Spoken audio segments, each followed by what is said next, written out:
రెండో దినవృత్తాంతములు 12వ అధ్యాయము. రెహబాము రాజ్యము స్థిరపడి తాను బలపరచబడిన తరువాత అతడును ఇశ్రాయేలీయులందరూ యెహోవా ధర్మశాస్త్రమును విసర్జించిరి. వారు యెహోవా ఎడల ద్రోహము చేసినందున రాజైన రెహబాము యొక్క 5వ సంవత్సరమందు ఐగుప్తు రాజైన షీషకు 1200 రథములతోనూ 60,000 గుర్రపు రౌతులతోనూ యెరూషలేము మీదికి వచ్చెను. అతనితో కూడా ఐగుప్తు నుండి వచ్చిన లూబీయులు, సుక్కీయులు, కూషీయులు అనువారు లెక్కకు మించియుండిరి.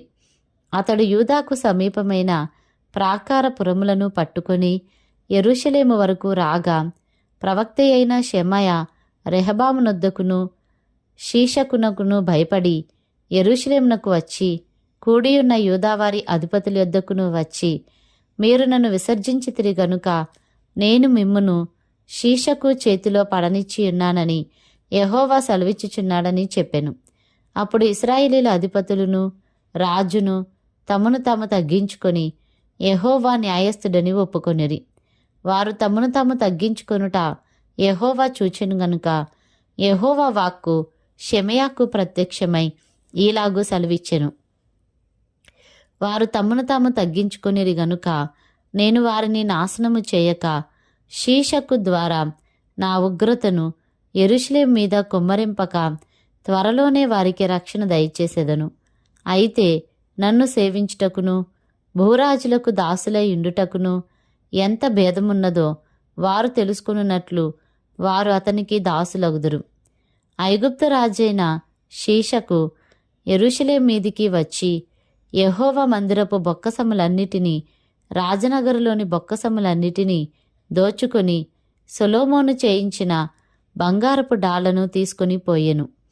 వాటికి బదులుగా రాజైన రెహబాము ఇత్తడి డాళ్లను చేయించి వాటిని రాజనగరు యొక్క ద్వారమును కాయు సేవకుల యొక్క అధిపతులకు అప్పగించెను.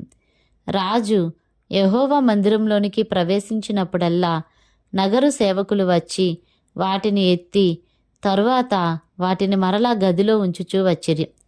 అతడు తన్ను తాను తగ్గించుకొనినందున యెహోవా అతని బొత్తిగా నిర్మూలము చేయక యూదావారు కొంత మట్టుకు మంచితనమును అనుసరించుట చూచి తన కోపము అతని మీద నుండి త్రిప్పుకొనెను. రాజైన రెహబాము యెరూషలేమునందు స్థిరపడి ఏలుబడి చేసెను. రెహబాము ఆరంభించినప్పుడు 41 సంవత్సరముల ఈడుగలవాడై ఉండెను. తన నామమును అచ్చట ఉంచుటకై ఇశ్రాయేలీయుల గోత్రములన్నిటిలో నుండి యెహోవా కోరుకొనిన పట్టణమగు యెరూషలేమునందు అతడు 17 సంవత్సరములు ఏలెను. అతని తల్లి పేరు నయమా, ఆమె అమ్మోనీయురాలు. అతడు తన మనస్సు యెహోవాను వెదకుటయందు నిలుపుకొనక చెడు క్రియలు చేసెను. రెహబాము చేసిన కార్యములన్నిటిని గూర్చియు షెమయా రచించిన గ్రంథమందును దీర్ఘదర్శి అయిన ఇద్దో రచించిన వంశావళి అందును వ్రాయబడి ఉన్నది. రెహబామునకును యరొబామునకును యుద్ధము ఎడతెగక జరిగెను. రెహబాము తన పితరులతో కూడా నిద్రించి దావీదు పట్టణమందు పాతిపెట్టబడెను. అతని కుమారుడైన అబీయా అతనికి బదులుగా రాజాయెను. రెండవ దినవృత్తాంతములు 13వ అధ్యాయము. రాజైన యరొబాము ఏలుబడిలో 18వ సంవత్సరమందు అబీయా యూదావారి మీద ఏలన ఆరంభించెను. అతడు 3 సంవత్సరములు యెరూషలేమునందు ఏలెను. అతని తల్లి పేరు మీకాయా, ఆమె గిబియా ఊరివాడైన ఊరియేలు కుమార్తె. అబీయాకును యరొబామునకును యుద్ధము కలుగగా అబీయా 4 లక్షల మంది పరాక్రమశాలుల సైన్యము ఏర్పరచుకొని యుద్ధమునకు సిద్ధము చేసెను. యరొబామును 8 లక్షల మంది పరాక్రమశాలులను ఏర్పరచుకొని అతనికి ఎదురుగా వారిని యుద్ధమునకు వ్యూహపరచెను. అప్పుడు అబీయా ఎఫ్రాయిము మన్యమందుండు సెమరాయిము కొండ మీద నిలిచి ప్రకటించినదేమనగా, యరొబామా, ఇశ్రాయేలు వార్లారా, మీరందరూ నాకు చెవియొగ్గుడి. ఇశ్రాయేలు రాజ్యమును ఎల్లప్పుడూ ఏలునట్లుగా ఇశ్రాయేలీల దేవుడైన యెహోవా దావీదుతోనూ అతని సంతతి వారితోనూ భంగము కాజాలని నిబంధన చేసి దానిని వారికిచ్చెనని మీరు తెలుసుకొందురు గదా. అయినను దావీదు కుమారుడైన సొలొమోనుకు దాసుడును నెబాతు కుమారుడునగు యరొబాము పలికిమాలిన దుష్టులతో కలిసి లేచి తన యజమాని మీద తిరుగుబాటు చేసెను.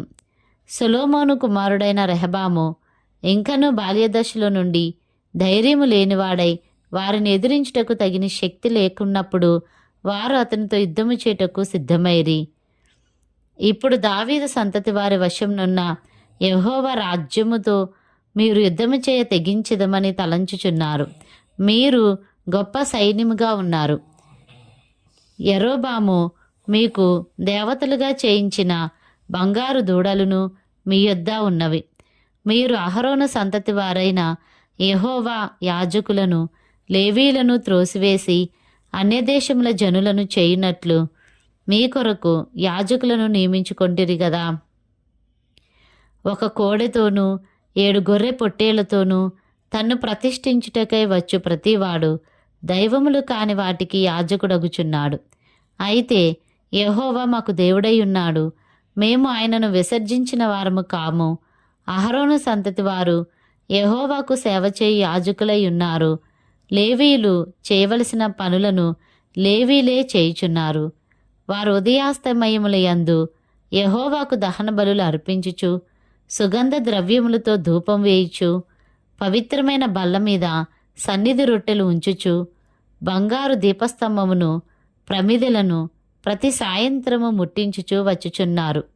మేము మా దేవుడైన యెహోవా ఏర్పరిచిన విధిని బట్టి సమస్తము జరిగించుచున్నాము, కానీ మీరు ఆయనను విసర్జించిన వారైతిరి. ఆలోచించుడి, దేవుడే మాకు తోడై మాకు అధిపతిగానున్నాడు.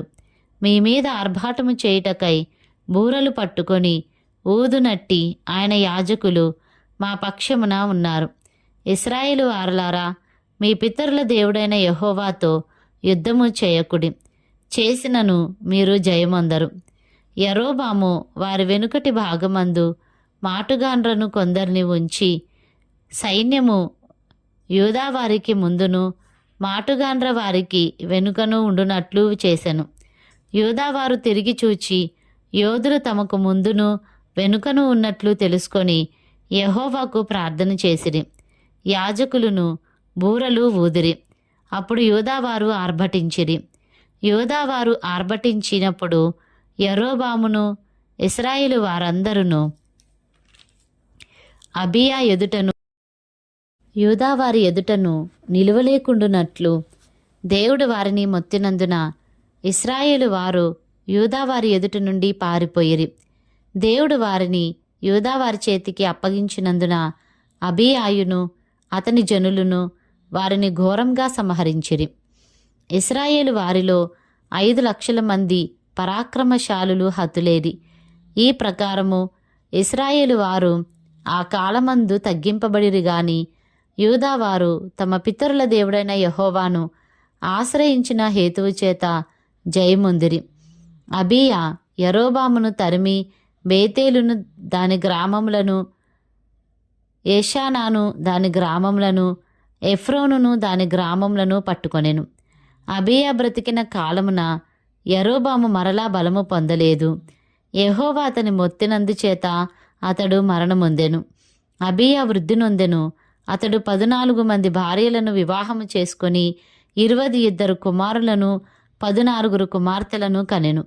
అబీయా చేసిన ఇతర కార్యములను గూర్చియు అతని చర్యను గూర్చియు అతని కాలమున జరిగిన సంగతులను గూర్చియు ప్రవక్త అయిన ఇద్దో రచించిన సటీకా గ్రంథమునందు వ్రాయబడి ఉన్నది.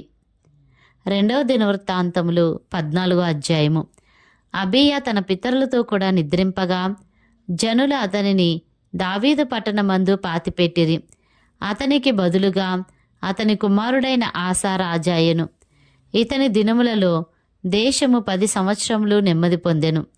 ఆసా తన దేవుడైన యెహోవా దృష్టికి అనుకూలముగాను యథార్థముగాను నడిచినవాడై అన్యదేవతల బలిపీఠములను పడగొట్టి ఉన్నత స్థలములను పాడుచేసి ప్రతిమలను పగలగొట్టి దేవతాస్తంభములను కొట్టివేయించి వారి పితరుల దేవుడైన యెహోవాను ఆశ్రయించుటకును ధర్మశాస్త్రమును బట్టియు విధిని బట్టియు క్రియలు జరిగించుటకును యూదా వారికి ఆజ్ఞాపించి ఉన్నత స్థలములను సూర్యదేవతా స్తంభములను యూదావారి పట్టణములన్నిటిలో నుండి తీసివేశెను. అతని ఏలుబడి యందు రాజ్యము నెమ్మదిగా ఉండెను. ఆ సంవత్సరములలో అతనికి యుద్ధములు లేకపోవుట చేత దేశంలో నెమ్మది కలిగి ఉండెను. యెహోవా అతనికి విశ్రాంతి దయచేసి ఉండగా అతడు యూదా దేశమున ప్రాకారములు గల పట్టణములను కట్టించెను. అతడు యూదా వారికి ఇలాగూ ప్రకటన చేసెను: మన దేవుడైన యెహోవాను మనము ఆశ్రయించితిమి. ఆశ్రయించినందున ఆయన మన చుట్టూను నెమ్మది కలుగజేసి ఉన్నాడు. దేశమందు మనము నిరభ్యంతరముగా తిరగవచ్చును. మనము ఈ పట్టణములను కట్టించి వాటికి ప్రాకారములను, గోపురములను, గుమ్మములను, ద్వారబంధములను అమర్చుదుము. కాగా వారు పట్టణములను కట్టి వృద్ధి నొందిరి. ఆ కాలమున డాళ్లను, ఈటెలను పట్టుకును 3,00,000 మంది యూదావారును, కేడములు ధరించి విల్లు వేయు 2,08,000 మంది బెన్యామీనీలును కూడిన సైన్యము ఆసాకు ఉండెను. వీరందరూ పరాక్రమశాలులై ఉండిరి. కూషీయుడైన జెరాహు వారి మీద దండెత్తి 1,000 సైన్యమును 300 రథములను కూర్చుకొని బయలుదేరి మారేషా వరకు రాగా ఆసా అతనికి ఎదురుబోయెను.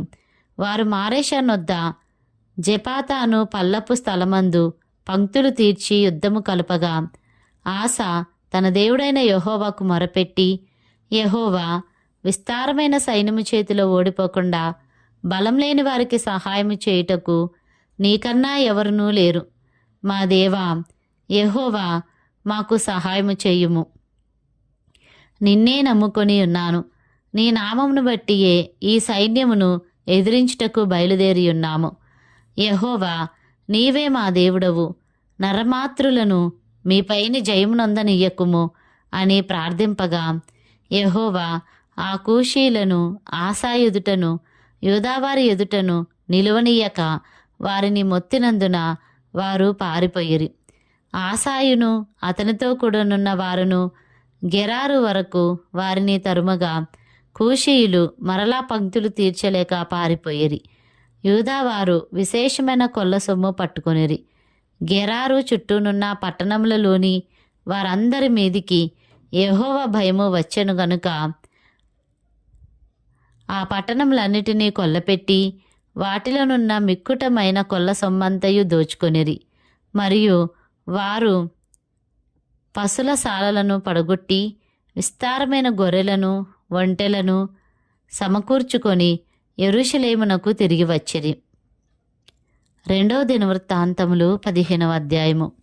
ఆ కాలమున దేవుని ఆత్మ ఓదేదు కుమారుడైన అజర్యా మీదికి రాగా అతడు ఆసాను ఎదుర్కొనబోయి ఈలాగు ప్రకటించెను: ఆసా, యూదావార్లారా, బెన్యామీనీలారా, మీరందరూ నా మాట వినుడి. మీరు యెహోవా పక్షపు వారైన ఎడల ఆయన మీ పక్షంన నుండును. మీరు ఆయన యొద్ద విచారణ చేసిన ఎడల ఆయన మీకు ప్రత్యక్షమగును. మీరు ఆయనను విసర్జించిన ఎడల ఆయన మిమ్మును విసర్జించును.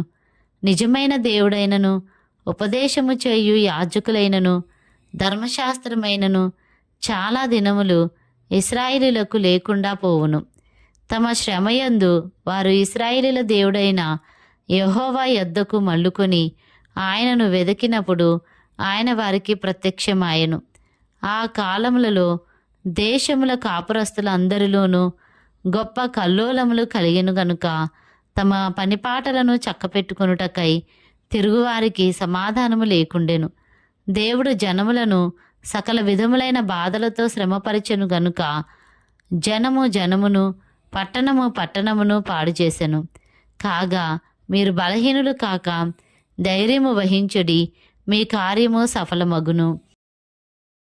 ప్రవక్త అయిన ఓదేదు ప్రవచించిన ఈ మాటలు ఆసా వినినప్పుడు అతడు ధైర్యం తెచ్చుకొని యూదా బెన్యామీనీల దేశమంతటి నుండి ఎఫ్రాయిము మన్యములో తాను పట్టుకొనిన పట్టణములలో నుండి హేయములైన విగ్రహములన్నిటినీ తీసివేసి యెహోవా మంటపము ఎదుట నుండు యెహోవా బలిపీఠమును మరలా కట్టించి యూదా వారినందరినీ, బెన్యామీనీలనందరినీ, ఎఫ్రాయిము, మనష్షే, షిమ్యోను గోత్ర స్థానములలో నుండి వచ్చి వారి మధ్య నివసించు పరదేశులను సమకూర్చెను. అతని దేవుడైన యెహోవా అతనికి సహాయుడై ఉండుట చూచి ఇశ్రాయేలు వారిలో నుండి విస్తారమైన జనులు అతని పక్షమున చేరిరి. ఆసా ఏలుబడియందు 15వ సంవత్సరమున 3వ నెలను వారు యెరూషలేములో కూడి తాము తీసుకొని వచ్చిన కొల్ల సొమ్ములో నుండి ఆ దినమున 700 ఎద్దులను 7,000 గొర్రెలను యెహోవాకు బలులుగా అర్పించి పూర్ణ హృదయముతోనూ పూర్ణ ఆత్మతోనూ తమ పితరుల దేవుడైన యెహోవా యొద్ద తాము విచారణ చేయుదుమనియు పిన్నలే గాని పెద్దలే గాని పురుషులే గాని స్త్రీలే గాని ఇశ్రాయేలు దేవుడైన యెహోవా యొద్ద విచారణ చేయని వారికి అందరికిని మరణము విధించుదుమనియు నిష్కర్ష చేసుకొనిరి. వారు ఎలుగెత్తి బొబ్బలిడుచు మేళములతోనూ బూరల నాదముతోనూ భేరీ ధ్వనులతోనూ యెహోవా సన్నిధిని ప్రమాణము చేసిరి. ఈలాగు ప్రమాణము చేయబడగా యూదా వారందరూ సంతోషించిరి. వారు పూర్ణ హృదయముతో ప్రమాణము చేసి పూర్ణ మనస్సుతో ఆయనను వెతికియుండిరి గనుక యెహోవా వారికి ప్రత్యక్షమై చుట్టూనున్న దేశస్థులతో యుద్ధములు లేకుండా వారికి నెమ్మది కలుగజేసెను. మరియు తన తల్లి అయిన మయక అసహ్యమైన యొక్క దేవతాస్తంభమును నిలిపినందున ఆమె ఇక పట్టపు దేవి అయి ఉండకుండా రాజైన ఆస ఆమెను త్రోసివేసి ఆమె నిలిపిన విగ్రహమును పడగొట్టి చిన్నాభిన్నము చేసి కిద్రోను వాగు దగ్గర దాన్ని కాల్చివేసెను. ఆస ఉన్నత స్థలములను ఇశ్రాయేలీలో నుండి తీసివేయలేదు, కానీ ఇతడు బ్రతికిన కాలం అంతయు ఇతని హృదయం యథార్థంగా ఉండెను. తన తండ్రి ప్రతిష్ఠించినట్టియు తాను ప్రతిష్ఠించినట్టియు వెండిని బంగారమును ఉపకరణములను అతడు తీసుకొని దేవుని మందిరమందుంచెను. ఆసా ఏలుబడియందు 35వ సంవత్సరము వరకు యుద్ధములు జరగలేదు.